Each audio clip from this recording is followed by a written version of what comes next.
Hola, ¿cómo están? Bienvenidas, bienvenidos a CNN Prime, un miércoles lleno de informaciones también, por supuesto, deportivas. Seguimos muy atentos a lo que ocurre en Argentina, la economía también da noticias, el proceso constituyente, así es que vamos de inmediato con estos titulares. El Team Chile sigue cosechando buenas actuaciones en los Panamericanos. El equipo de remo culminó su participación con un total de 10 medallas y con una polémica debido a la reprogramación de la competencia en la que participaron las hermanas Abraham. Esa situación motivó un reclamo del técnico del equipo nacional. En natación, en tanto, Cristel Kobrich logró plata en los 1500 metros libres. Evelyn Matei anunció que votará a favor de la propuesta constitucional pese a sus críticas al proceso. La alcaldesa de Providencia y eventual abanderada presidencial de la derecha reiteró algunos reparos como el tema de las contribuciones, pero manifestó que el texto debiera darle más estabilidad a nuestro país. Desde el oficialismo acusaron un cambio de opinión repentino de parte de la jefa comunal. El Vaticano nombró a Monseñor Fernando Chomalí como nuevo arzobispo de Santiago tras la renuncia del cardenal Celestino Aoz. El sacerdote se desempeñó como 12 años como arzobispo de Concepción, donde medió en diversos conflictos en la región del Biobío. Tras su salida, Aoz pidió perdón si es que en alguna oportunidad ofendió a alguien. Y en temas internacionales, Patricia Bullrich anunció su apoyo a Javier Milei para la segunda vuelta en Argentina. Ahora, la ex candidata de Juntos por el Cambio se reunió con el abanderado de la Libertad Avanza en compañía del expresidente Mauricio Macri. Bullrich aseguró que cuando la patria está en peligro, todo está permitido excepto no defenderla. Todo esto y mucho más porque aquí comienza CNN Prime.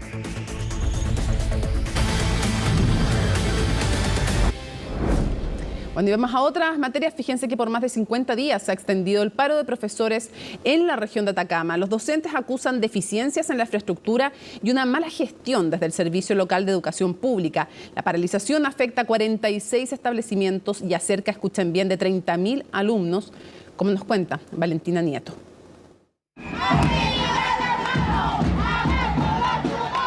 Más de 50 días han pasado y el paro de profesores en la región de Atacama parece no tener fin. Son en total 46 establecimientos educacionales del Servicio Local de Educación Pública, SLEP, que permanecen sin clases desde inicios de septiembre. Son más de 50 días de paralización, en donde las profesoras, los profesores, los trabajadores de la educación están manifestando su absoluto rechazo a las condiciones que por años se vienen denunciando aquí en Atacama. Malas condiciones, principalmente en la infraestructura, son las que denuncian desde el profesorado. Vidrios rotos, filtraciones y plagas que desde el Ministerio de Educación se comprometieron a resolver antes de la primera semana de noviembre. Lo que se está haciendo es intervenir materialmente las escuelas. Muchas ya están en proceso de intervención, otras van a partir en estos días. Y esperamos, obviamente, de aquí a un plazo muy breve, tener garantizadas las condiciones mínimas que fueron las que acordamos. El gobierno va a tener que dar una respuesta respecto de esto. O sea, si es bien impresentable que tengamos un paro de más de 50 días. Si uno analiza el pliego de peticiones de los gremios, concluye que son situaciones que se pueden abordar con bastante mayor velocidad. Si aquí estamos hablando de condiciones habilitantes mínimas. Pero la infraestructura no es el único problema. ¿Dónde está la plata de la educación? Es de Atacama, ya se la robó. Los docentes de Atacama denuncian que desde que la gestión de los 78 recintos educativos de la región se traspasó desde los municipios al SLEP, solo ha habido problemas, acusando incluso una presunta malversación de recursos. O sea, si antes los municipios había una crisis en un municipio, bueno, afectaba a 14, 20 colegios, cuando eran muy grandes podrían ser algo más, pero ahora son demasiados niños. Se están arrastrando problemas desde la administración municipal. Luego entra en funcionamiento el SLEP el año 2021 y aún no hemos sido capaces de poder llegar a soluciones. Necesitamos que el colegio de profesores, autoridades se pongan en la misma vereda y se pueda encontrar una solución inmediata. Solución inmediata que urge. La región de Atacama es la que tiene la mayor cantidad de alumnos dentro del sistema SLEP. Es más, con esta paralización son cerca de 30.000 estudiantes los que corren el riesgo de perder el año escolar.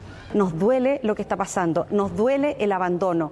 Esto no es una situación que ahora conozca el Ministerio. Esta situación se la hemos manifestado ya desde antes que asumiera el ex ministro de Educación, Ávila. Se lo dijimos además al ministro cuando asumió. Pérdida de clases que tiene más de un impacto. La más evidente, la disminución de aprendizajes en niveles cruciales, como los primeros años de enseñanza básica y cuarto medio, algo que solo acrecenta brechas que ya complican desde la pandemia. Toda la evidencia muestra que la interrupción prolongada del proceso educativo impacta directamente en los aprendizajes e implica además incrementar otros factores de riesgo, como por ejemplo una eventual deserción del sistema educativo. Lo vimos durante la pandemia, menos asistencia va rompiendo el vínculo del alumno, del estudiante con el colegio, y eso puede llamar a mayor deserción, que es un problema muchísimo más grave porque tiene que ver con prevalencia de problemas de salud mental, problemas de delincuencia y otros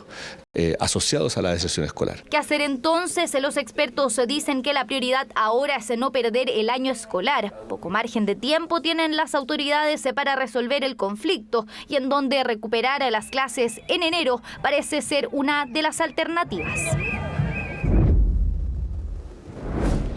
Y el Senado aprobó 13 de los 14 vetos hechos por la presidencia a la ley de usurpaciones. La discusión se traslada ahora a la Cámara de Diputados. Francisca Cárdenas nos va a contar más detalles de todo esto. Ahí está.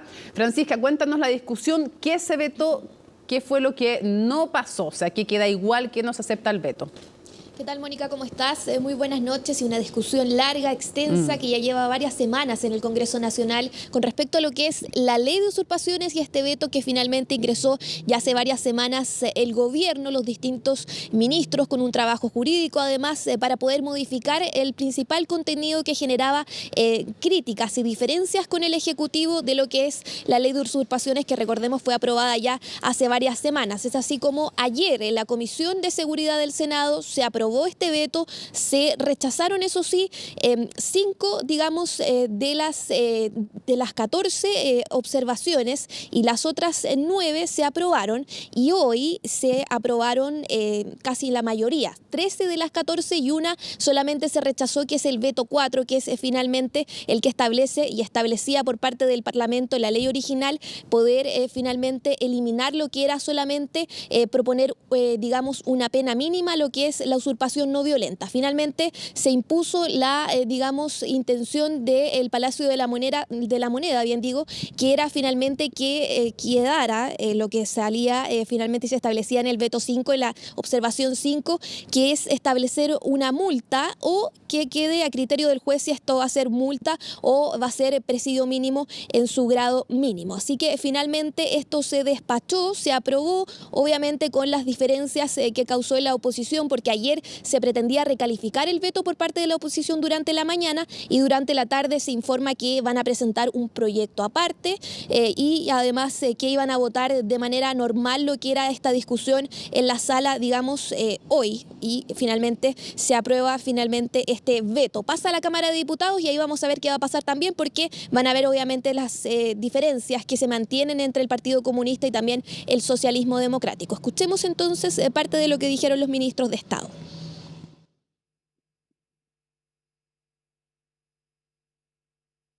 Lo que desgraciadamente no logramos, pero queríamos lograr, y no lo logramos por responsabilidad del gobierno, es que queríamos que una usurpación no violenta también tuviese pena de cárcel.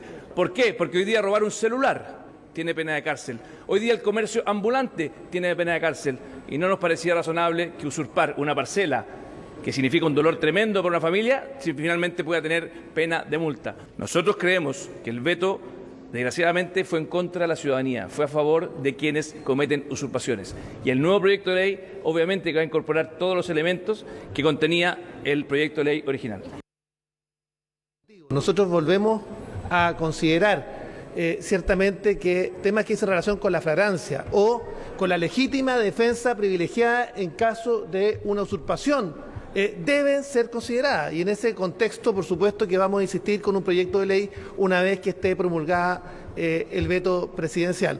Nuevamente el gobierno primero desoyó el trabajo que se estaba haciendo con los expertos y decirles básicamente que esto no es un tema que mira solamente lo que ocurre en la macrozona sur, mira lo que está pasando en la macrozona norte y particularmente también en la región de Valparaíso. Y yo quiero también rendirle un homenaje a Alejandro Correa, que fue víctima de un sicariato justamente del crimen organizado que se instala en torno a las tomas y que han generado justamente un comercio a propósito de aquello.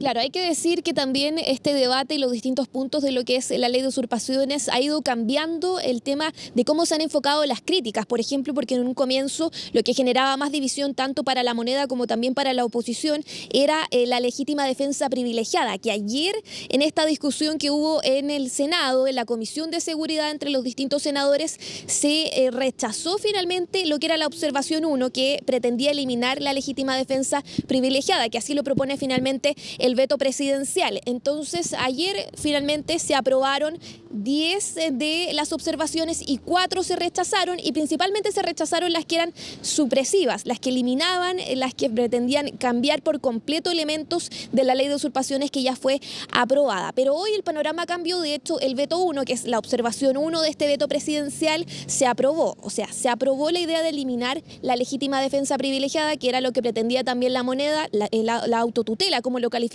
también, y bueno, eso es parte también de los elementos esenciales, digamos, que se pretendía lograr a través de este veto presidencial. Solamente se rechazó el veto 5, digamos, respectivo a ciertas penas, pero también se aprobaron algunas cosas principales y esenciales, digamos, de la ley y que se pretendían cambiar a través de este veto presidencial, que era el catálogo de penas. Se establecen ciertas penas, gradualidad también, que es lo que han reforzado también por parte de los distintos ministros, que exista una gradualidad de las penas y que además en la usurpación no violenta quede finalmente a criterio del juez. Obviamente esto generó distintas reacciones en la oposición. Ellos quieren presentar un proyecto nuevo que garantice solamente este punto, el tema de las penas, cómo van a quedar establecidas. Ellos quieren que exista penalidad, que exista cárcel para las usurpaciones violentas y no violentas finalmente, y eso obviamente que va a quedar completamente modificado como era la ley en su esencia, si es que se llega a aprobar también este veto presidencial en la Cámara de Diputadas y Diputados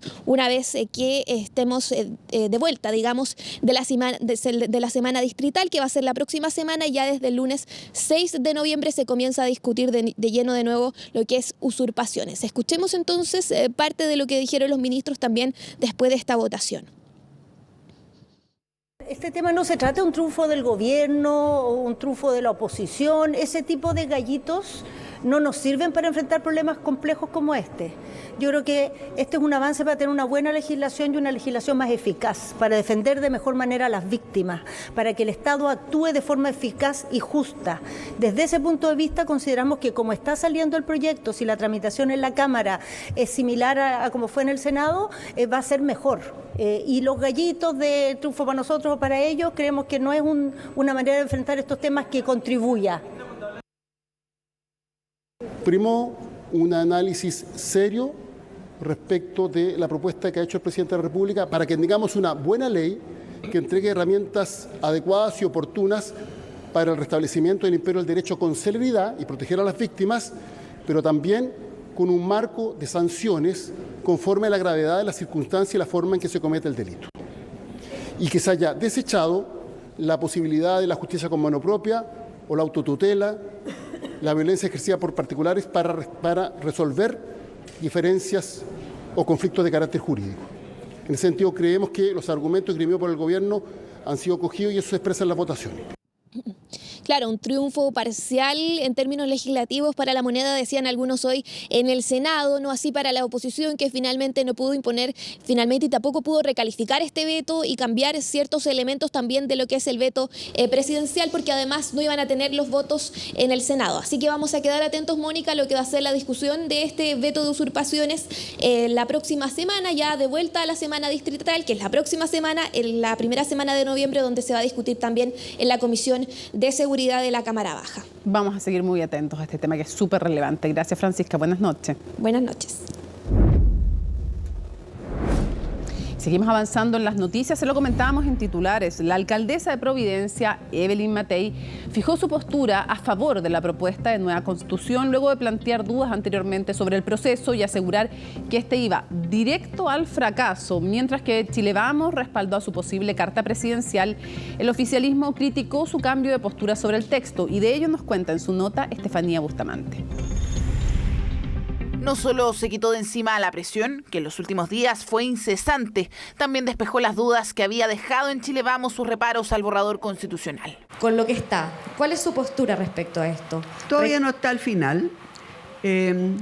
Hay bastante todavía por discutir. Nosotros tenemos mucha confianza en que ella va a pronunciarse. Y se pronunció por la opción a favor, conversada horas antes con la directiva UDI. Aunque no sabían cómo ni cuándo lo haría público, para varios era claro que la alcaldesa debía hacerlo pronto, ante los llamados de su propio sector a respaldar el texto. Por lo tanto, yo me he dedicado a estudiar, a ver qué es lo que voy a hacer yo en materia de eso. Y yo voy a votar a favor. Y voy a votar a favor porque me parece que el texto en general es un bastante buen texto. Buen texto por el control fronterizo, la defensoría de las víctimas o bajar el número de diputados. Puntos que sacó el limpio versus otros que dijo no le gustan tanto, como incluir las contribuciones o modificar el artículo del derecho de quien está por nacer. Quiero agradecerle a Evelyn Matei el llamado de atención que le hizo a todos los sectores políticos que participan en la discusión constituyente respecto a temas que para ella eran una advertencia, eran una línea roja. Ella había señalado algunos cuestionamientos al texto y finalmente terminó apostando su capital político al mismo. Entonces nos parece que es una decisión que corresponde explicar a ella, no nos corresponde a nosotros, no nos representa. Ella probablemente viendo su carrera política ve que le conviene no quedar aislada, pero claramente es inconsistente respecto a lo que dijo pocas semanas atrás. Precisamente hace un mes, cuando el Consejo estaba por enviar el texto a la comisión experta, Matei apuntó sus dardos contra los consejeros. Así, en tolerancia cero, dijo que el proceso iba, según sus palabras, derechito al fracaso. Yo no estoy diciendo que yo esté en contra de aprobar una nueva constitución. Lo que yo estoy diciendo es que esta que están escribiendo ahora los consejeros no se va a aprobar. La última vez que ella fue candidata presidencial, el problema que tuvo justamente era de no alinearse con las directivas de los partidos, especialmente de la UDI. En esta oportunidad está tratando de revertir eso y poner el piso, la base electoral, la maquinaria que le pueden dar a estos partidos para poder hacer viable su incursión presidencial. Es que mientras varios en Chile Vamos manifestaban su respaldo al proyecto constitucional, la alcaldesa, quien es una de las cartas más fuertes para las presidenciales, decía que no iba a poner su capital político para aprobar la Constitución.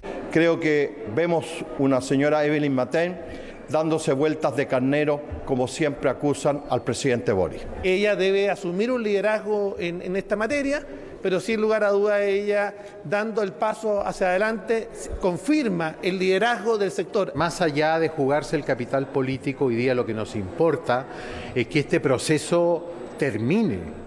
No puede haber otro proceso constitucional en el futuro. Definiciones que remarca a la derecha, mientras que los partidos de gobierno todavía no se pronuncian oficialmente sobre aquello. Nos hemos pronunciado permanentemente acerca de los puntos que no estamos de acuerdo. Por lo tanto, seguir buscando pronunciar una fórmula sacramental a mí no me parece necesario. Fórmula que en el caso de la derecha aún no define si tendrá como protagonista Evelyn Matei en la campaña por el plebiscito de salida, la posible candidata presidencial, que descartó todo tipo de presiones para manifestarse a favor. Bueno, a mediados de noviembre o principios de diciembre, Monseñor Fernando Chomalí va a asumir como el nuevo arzobispo de Santiago. El Papa Francisco lo designó en reemplazo de Celestino Aoz, quien renunció y, según expertos, no tuvo un buen desempeño en el cargo. Se espera que con la llegada de Chomalí, la Iglesia Católica capitalina vuelva a tener un rol importante en el debate público, según nos cuenta Macarena Román. Bueno, el problema que van a hacer llorar. Es que son 12 años los que estuvo Fernando Chomalí al mando de la Arquidiócesis de Concepción, más de una década que finalizan con un salto en su carrera. El monseñor fue designado por el Papa Francisco como el nuevo arzobispo de Santiago. Darle oportunidad a los que no lo tienen, eso es lo mío, anunciar el Evangelio sin ninguna pretensión, con sencillez, y espero llegar igual, no pretendo más que eso. Pero lo cierto es que son varias las tareas que tendrá por delante el Monseñor Chomalí, como por ejemplo los problemas económicos de la Iglesia Católica tras la caída de los aportes de los fieles, la desafección y levantarse tras la serie de denuncias de abusos al interior de la institución, que hasta el 2020 eran más de 350 en nuestro país. Tiene una responsabilidad gigante en este tema, ¿no es cierto? Porque es una herida, es un escándalo que ha hecho mucho daño a la Iglesia y ha hecho mucho daño a muchas personas concretas. Al sacerdote, ingeniero civil y con máster en bioética, le tocará ocupar un cargo que hasta marzo del 2019 estuvo liderado por Ricardo Ezzati, quien renunció al arzobispado de Santiago después de ser imputado por encubrimiento de abusos sexuales. Han querido prestarme el servicio del aguijón de su crítica, a veces amarga y a veces, tengo que decirlo, no fundada. Firme postura que difiere del Monseñor Chomalí, quien asumiría en noviembre el arzobispado más importante del país y ya abre la puerta a recibir, por ejemplo, a quienes fueron abusados por Fernando Karadima. Karadima es un abusador, hizo un daño inmenso y espero que las cosas estén mejor y mirar para adelante, pero evidentemente que ellos merecen todo el reconocimiento por la labor que hicieron y eso ellos lo saben. Chomalí no esconde sus posturas. A través de redes sociales ha mostrado sus gustos motoqueros. Oye, el próximo año las queremos ver en moto, ¿ah? Dejen la moto ahí, la bicicleta ahí al lado, vengan. Y ha hecho uno que otro llamado en torno a la contingencia. Les pido, por favor, que vayan a votar. Es la única manera que tenemos de cuidar la democracia y de evitar populismos o dictaduras. Situación que difiere enormemente de lo concretado en 4 años por Celestino Aoz, quien asumió el arzobispado de Santiago en 2019, después de Ezzati, y ha generado una percepción particular por parte de los expertos. Si en algo he ofendido a alguien, le pido también perdón, porque quizá no hice todas las cosas que debía hacer, algunas las hice eficientemente. Se acepta el perdón, digo yo, porque la verdad que le costó mucho hacer algo. Es un arzobispado que tiene serios problemas y podría llegar a plantear que un arzobispado, ¿de acuerdo? Casi que tenía fecha de muerte. Era un elemento que navegaba nomás, ¿de acuerdo? Pero no tenía puerto. De hecho, después de la salida de Ezzati, lo lógico para muchos era la llegada de Chomalí al arzobispado de Santiago. Sin embargo, el Papa Francisco decidió que siguiera en Concepción. Chomalí se va a plantear, va a ordenar la casa, y creo que esta oportunidad que él tiene para poder llevar adelante el gobierno de una diócesis, que es la diócesis más importante de este país, puede efectivamente llevarlo a que quede en los anales de la historia como un buen arzobispo. Un arzobispo que es muy probable no esconda sus ideales y esté dispuesto a ser parte de la agenda mediática. Es que Chomalí no ha tenido problemas en mostrar sus opiniones en materia, por ejemplo, de aborto o eutanasia, lo que podría provocar un resurgimiento de una institución que lleva años de capa caída. Y bueno, es lo que les puedo decir y bueno, déjenme para seguir llorando otro poco porque han sido días muy intensos. Este sábado se espera un nuevo sistema frontal en la zona centro-sur, donde se pronostican precipitaciones y bajas temperaturas. Pero, ¿va a llover en Santiago? Los detalles en la nota de Magdalena Fuenzalida. Si bien nos vamos acercando cada vez más al verano y las altas temperaturas, las lluvias nos seguirán acompañando. Precisamente este fin de semana se prevé precipitaciones en varias regiones de la zona centro-sur de nuestro país. El día sábado 28 se ingresa hasta la zona central del país, estaría afectando con precipitaciones hasta la región de O'Higgins.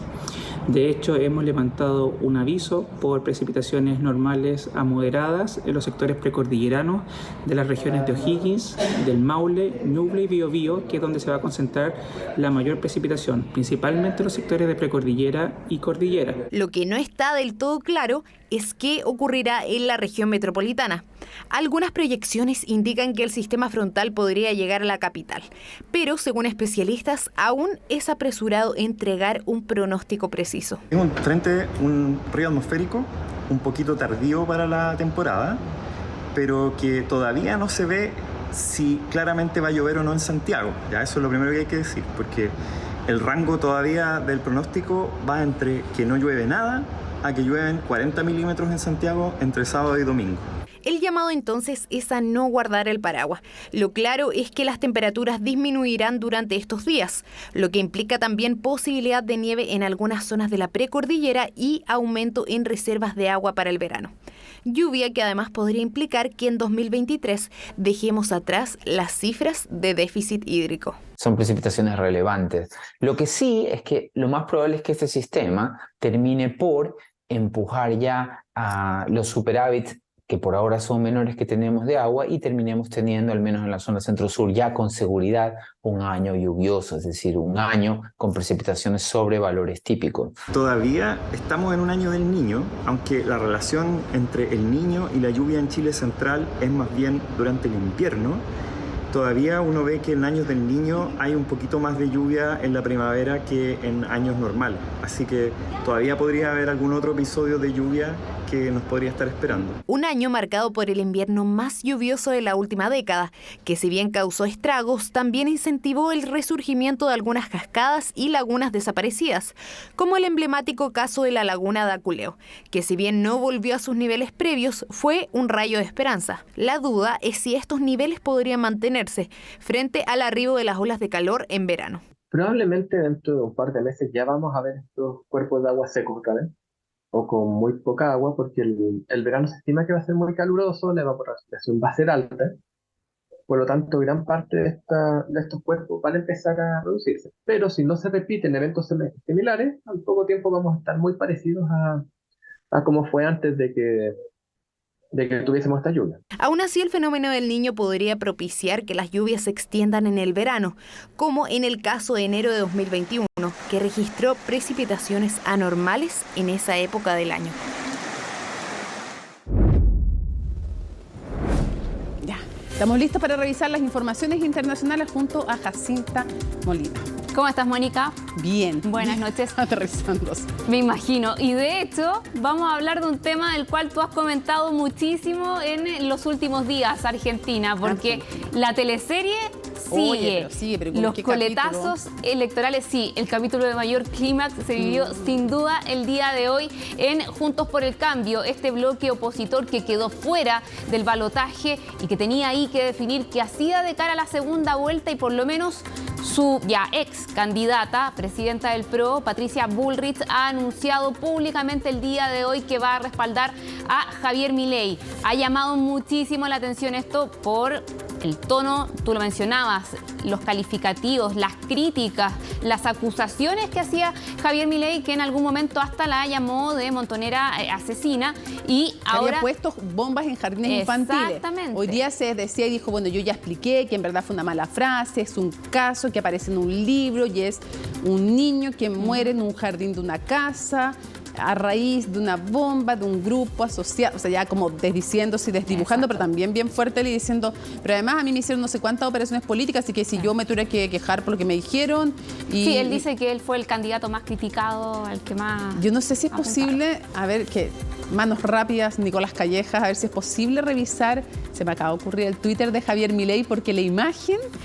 pero en la imagen vamos a ver también. ¿La vamos a ver? Sí, ¿lo tienes aquí listo, preparado? ¿En la nota lo tienes? Sí. Ay, pero veámoslo solito, igual. Veámoslo un poquitito solo porque es muy buena. Es notable. Es que la imagen que sube Javier Milei a su red social, después de que la trata de asesina, después que, acuérdate que hablaba, en vez de Juntos por el Cambio, decía Juntos por el Cargo. Sí.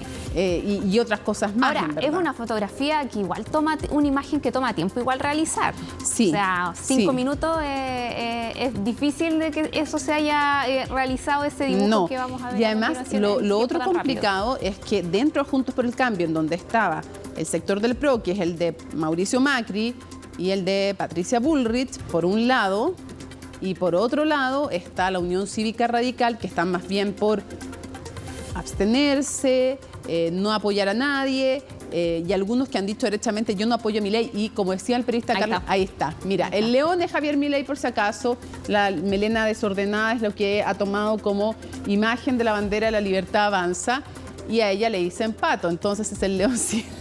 Abrazando un pato. Exacto, el leoncito, yo si fuera pato estaría más asustada. Abrazado por el patito.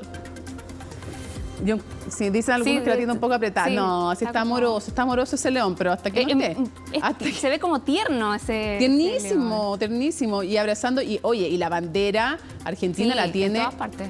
La tiene además Patricia Bullrich puesta en el cuello.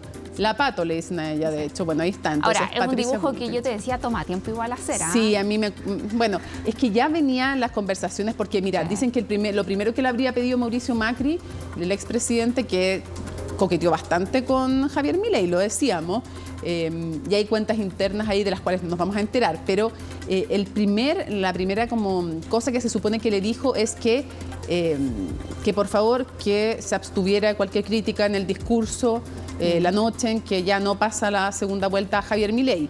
Y se supone que Elisa Carrió, desde el sector opuesto dentro de la misma coalición al PRO, que es de Mauricio Macri, Elisa Carrió, dice, o sea, si ella en el discurso le da el apoyo en el discurso a Mauricio Macri, o sea, para Mauricio Macri, a Javier Milei, olvídenlo, o sea, se quiebra ahora. Y lo otro, que Rodríguez Larreta, que era el competidor de Patricia Bullrich, esto es una gran teleserie, dijo que él no iba a apoyar a Javier Milei. O sea, dentro del mismo PRO hay tensión y por lo tanto lo que dijimos ese día se está cumpliendo, la fragmentación finalmente de Juntos por el Cambio. Bueno, dicen que Mauricio Macri, el expresidente, tuvo mucho que ver con lo que escuchamos porque fue en su casa, exactamente. De eso y más. Los tres se reunieron. Así es. Bueno, de eso y más nos va a contar Laura Soto en su nota. Vos haces mucha pompa de que cambiaste, ¿no?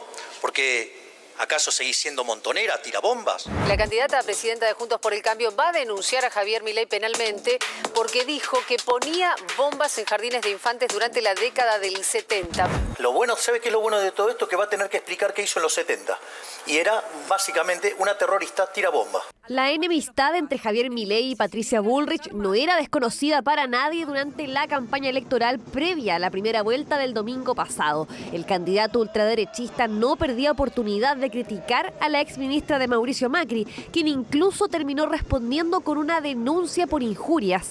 Fueron semanas de insultos que en poco más de 2 días quedaron en el pasado, cuando este miércoles la ex candidata de Juntos por el Cambio y su compañero de fórmula anunciaron su apoyo al libertario en el balotaje de noviembre. La urgencia del momento nos interpela a no ser neutrales frente al peligro de la continuidad del kirchnerismo a través de Sergio Massa.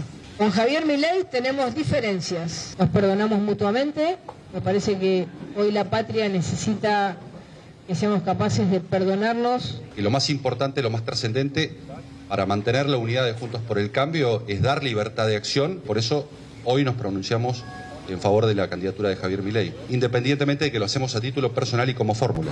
Ese era el borrón y cuenta nueva del que hablaba Milei tras clasificar a la segunda vuelta, una reconciliación que fue resultado de una reunión que mantuvo la noche anterior con Bullrich y el expresidente Macri. Poco después del anuncio, el libertario graficaba así el momento en sus redes sociales. Pese a que dio libertad de acción al resto de los integrantes de Juntos por el Cambio, la decisión de Bullrich profundizó aún más la fractura ya existente en la alianza conservadora. Tanto la Unión Cívica Radical como la Coalición Cívica, ambos partidos pertenecientes a la coalición, optaron por la neutralidad y lanzaron duras críticas a la decisión de Bullrich y del exmandatario, la cual acusan que se tomó a puertas cerradas.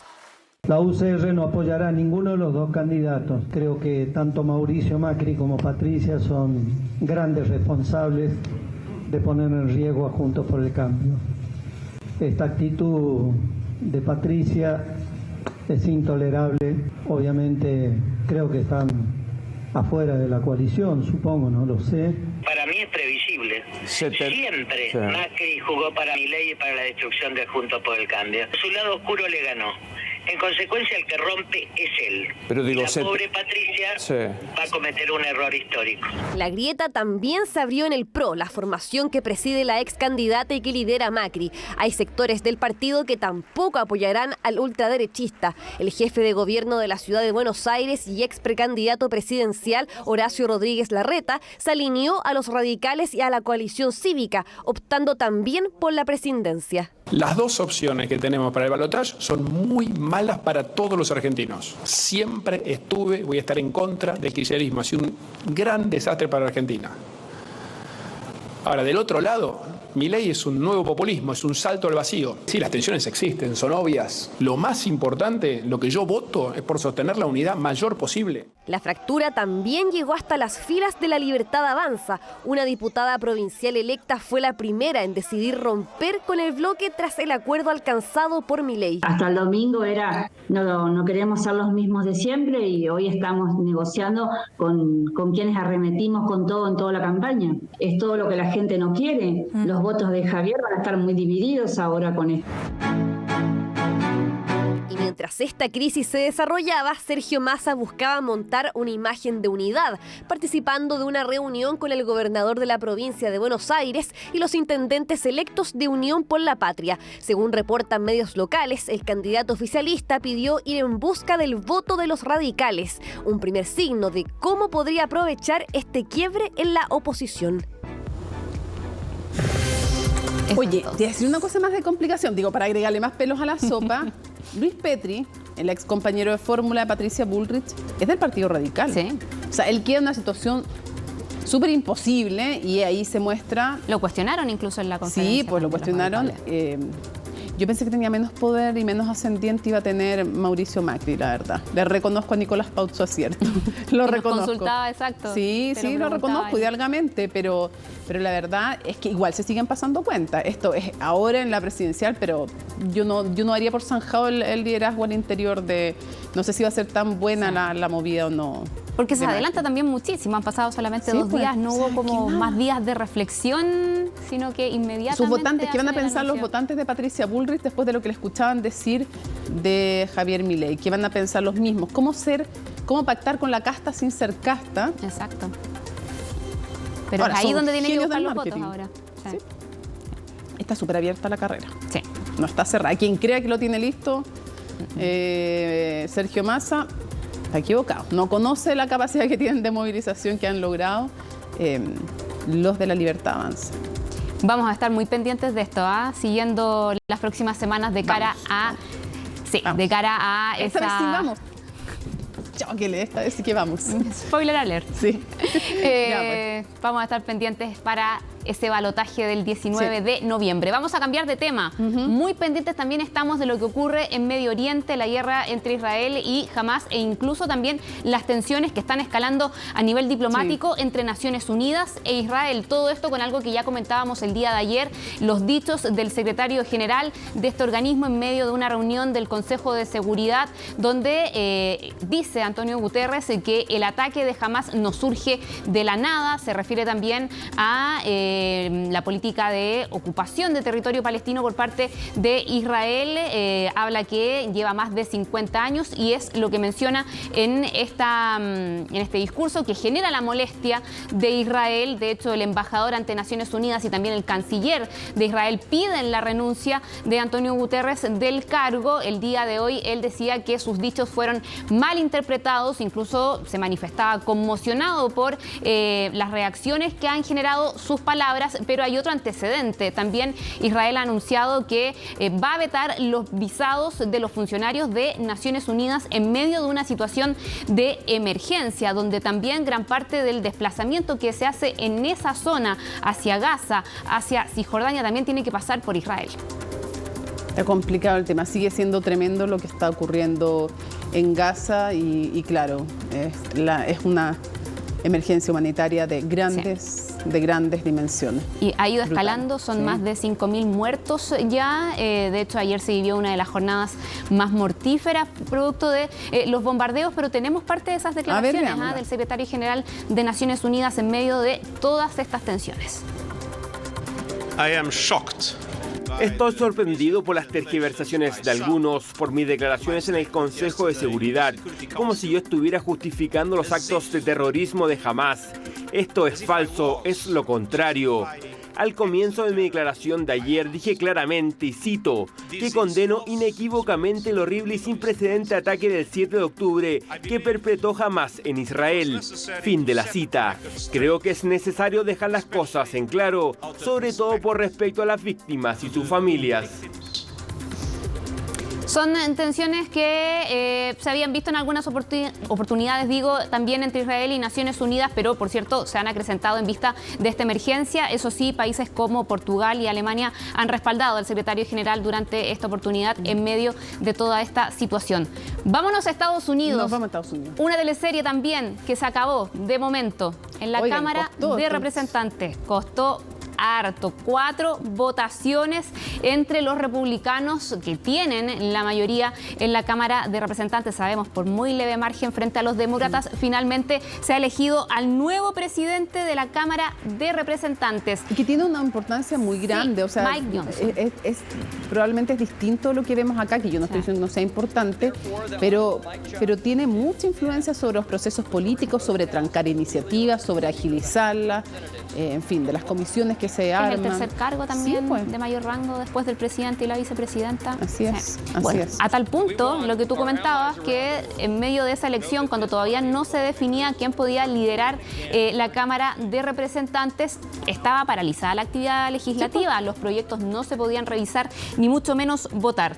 Mike Johnson, te decía yo, que es entonces el nuevo líder de este espacio republicano de perfil ultraconservador, aliado de Donald Trump. De hecho, fue parte del grupo de congresistas que lideró un grupo también jurídico que buscaba anular la elección presidencial del año 2020. Así que esas son sus credenciales, los antecedentes con los que llega a este cargo. Y de hecho le preguntaron al presidente Joe Biden qué le parecía esta elección. Él dijo que los felicitaba, que de hecho los llamaba también a reactivar todo lo que es la agenda legislativa.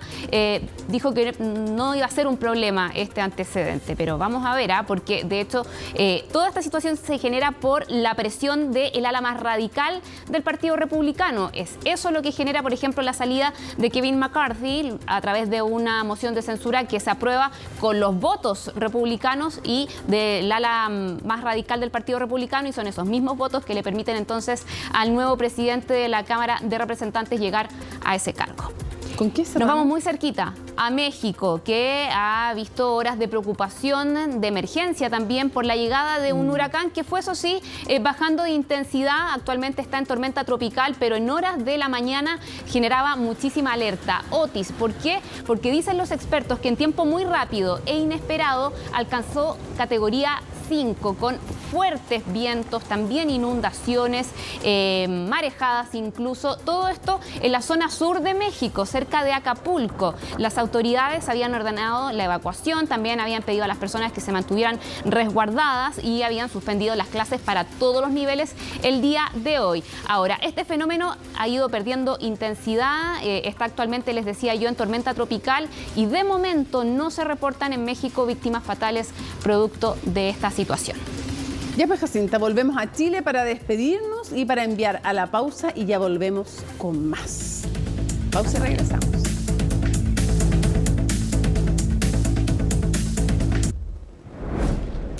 Termina CNN Prime, pero viene CNN Tiempo y luego Democracia, como cada miércoles con Carolina Urrejola, estas conversaciones improbables sobre democracia en sus distintos aspectos, cómo les afectan a ustedes, ciudadanos a los ciudadanas.